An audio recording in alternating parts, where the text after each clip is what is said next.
And I've got Linda here too for a little bit, just to do our little kind of video chat here. It's not really a sermon or anything. This is this is Linda right here. Think you know me. Well, maybe not. We don't know. Trying to just do a video.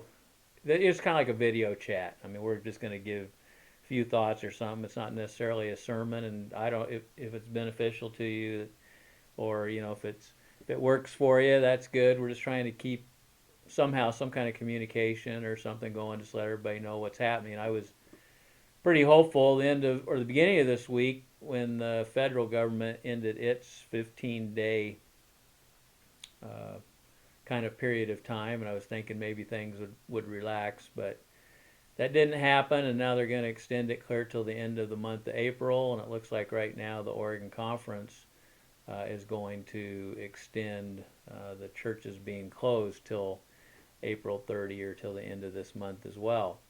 So we're trying to figure out new ways to communicate and new things to do and just to figure it out. So I've been working on Zoom and Teams, Microsoft Teams. The conference is moved to the Teams, and so we're learning that.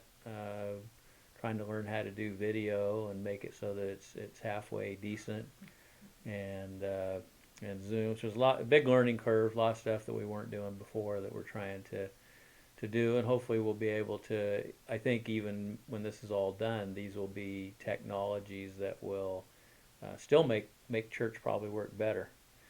Well, Linda wanted to be on part of this one this time, so what did you have? What would you like to say? I just wanted to say hello to everyone. We miss you, and we look forward to seeing you again when we get to have church again. And I hope that is not too far in the future. So I want you to know we're praying for you all, and we love you, and God bless you, and until we meet again. So hopefully you'll enjoy the little talk that Dave has for you, and you guys are all doing okay. And so yeah, that's all I have to say, I guess. That's all you have to say Yeah. at this point This in is not time. my expertise. It's Yeah. not her expertise. Yes. Well, So, glad you guys could see her and have something. And this video, it's just kind of a little thing that we're trying to do just to give you some encouragement, especially since in the beginning of the week I was hopeful, and then when I got the news of that it was going to extend, then I wasn't so hopeful, and then I listened to some doctors online, and one doctor out of Texas for sure, and he really kind of laid it on to us in terms of uh, how serious this was, and it's not something that we can mess around with. And it kind of scared us then. We're like, "Whoa, grief! This is terrible than we thought." And then somebody sent us another doctor. It was right in New York, and he just basically said that from a public health standpoint, here's what he said. If you wear a mask and you keep your hands clean, you're gonna be okay. And that's what Linda says too as a health professional. Just yeah. keep your hands clean is the main thing. Wash And your hands like a nurse and a doctor. So yeah, if you don't know what that is yet, say your ABCs while you're scrubbing your hands. Scrub the top part of your hands in between your fingers, and do that while you're saying the ABCs. Should be about 20 seconds, and then rinse off. And if you're in a public place, turn off the faucet and open the door with a paper towel. and they're That's it. basically saying that I'm going to exit and let Dave finish. Nice visiting with you. they were saying that if you're just careful in with those kind of things, that you'll be all right. And then I heard about being essential and non-essential, and I was kind of gonna do this preaching thing about how can church be non-essential, because that's really what's been, we haven't heard much about religion and some of those kind of things.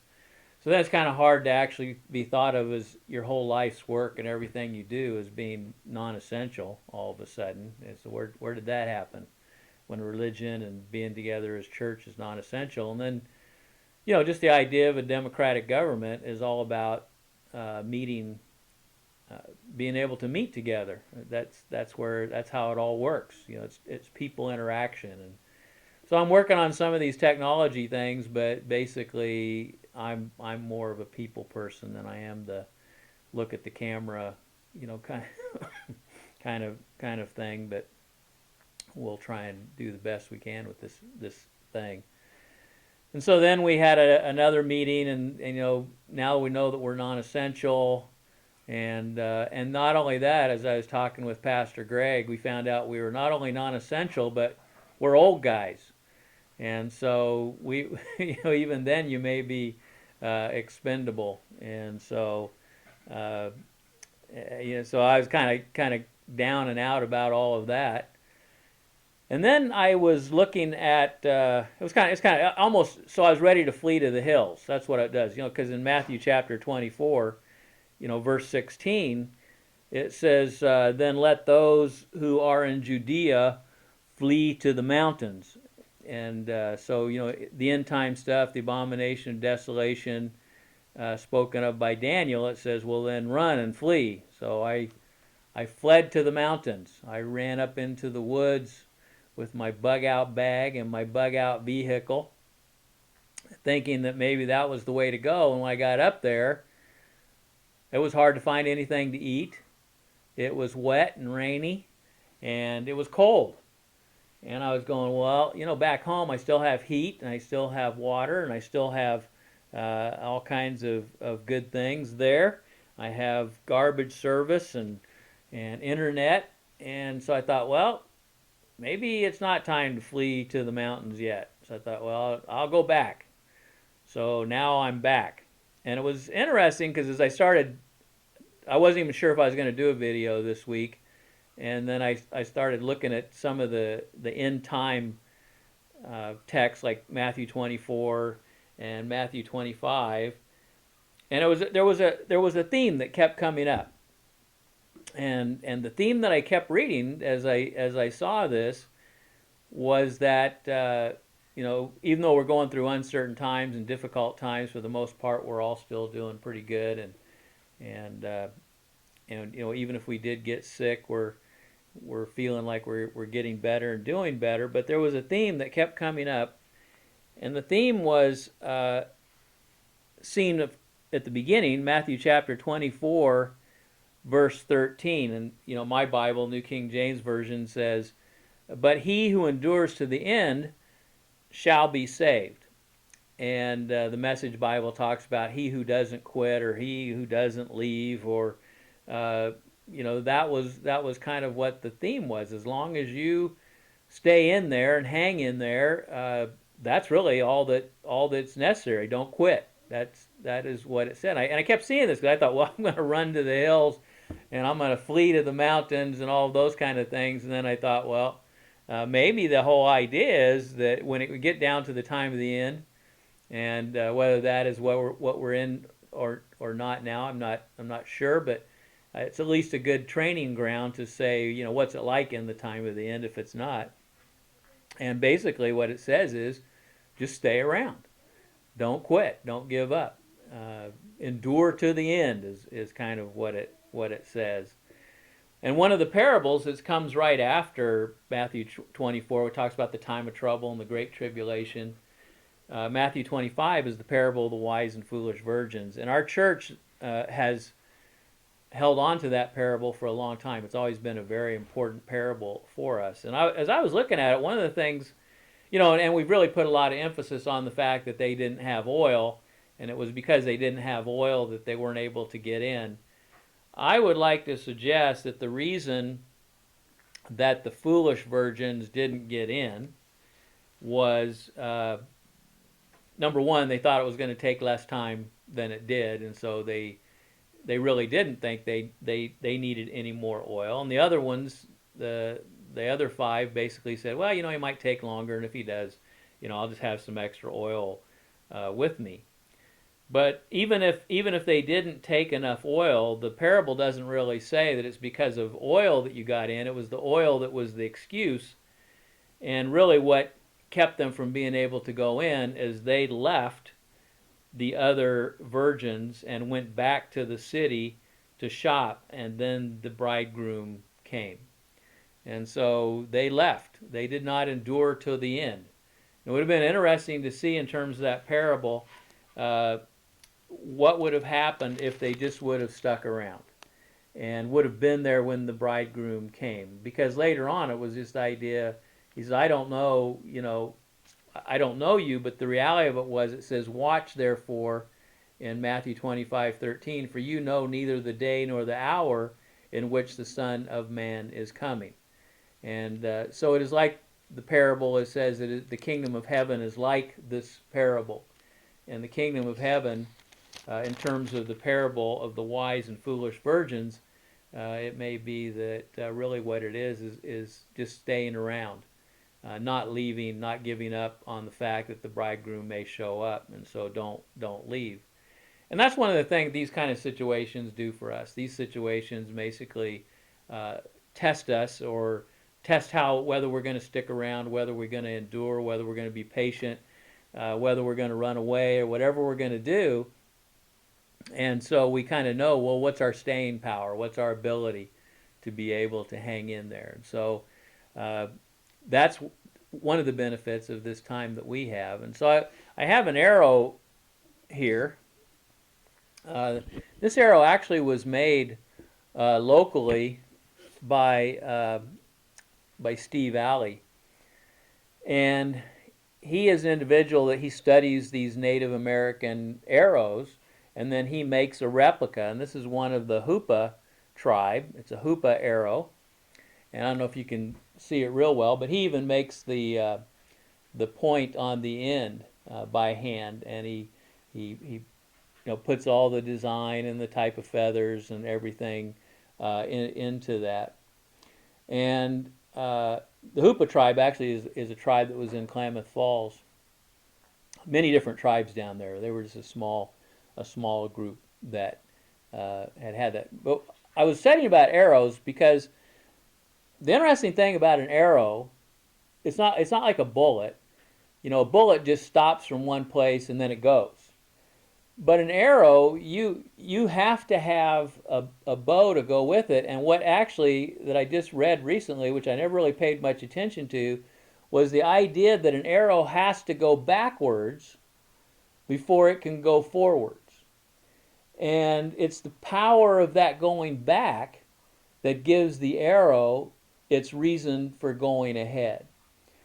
And it kind of made me think about this. Right now we look at it and we think, well, it's kind of silly in terms of talking about war or whatever based on arrows, because arrows are pretty much now obsolete. But there was a time in which arrows made all the difference, and most people didn't think that it was. And I found this in The Guardian by Linda Davies.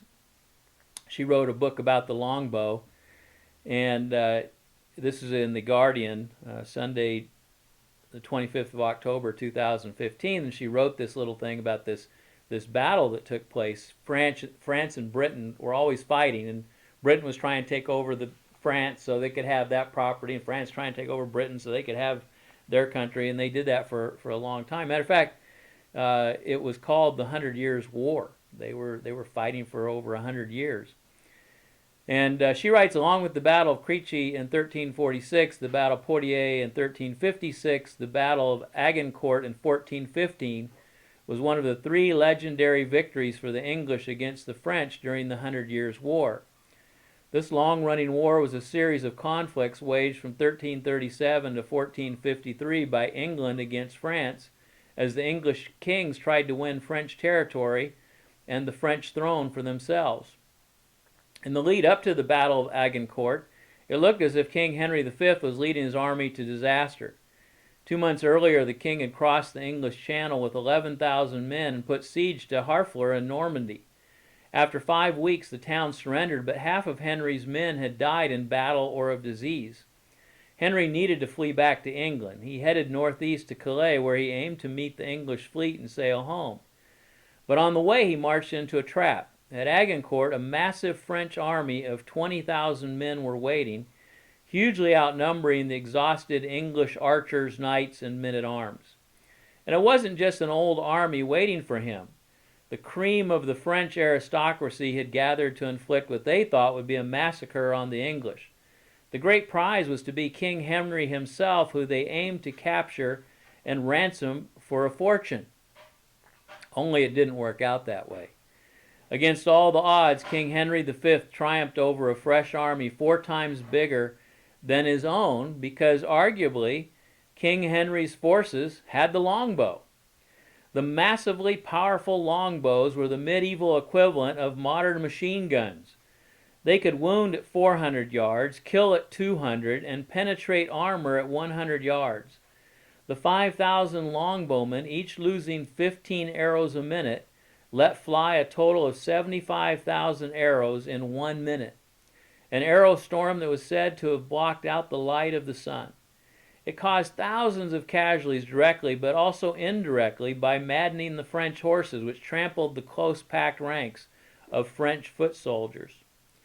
So if one thing could be said to have won the unwinnable battle of Agincourt, it was the Anglo-Welsh longbowmen.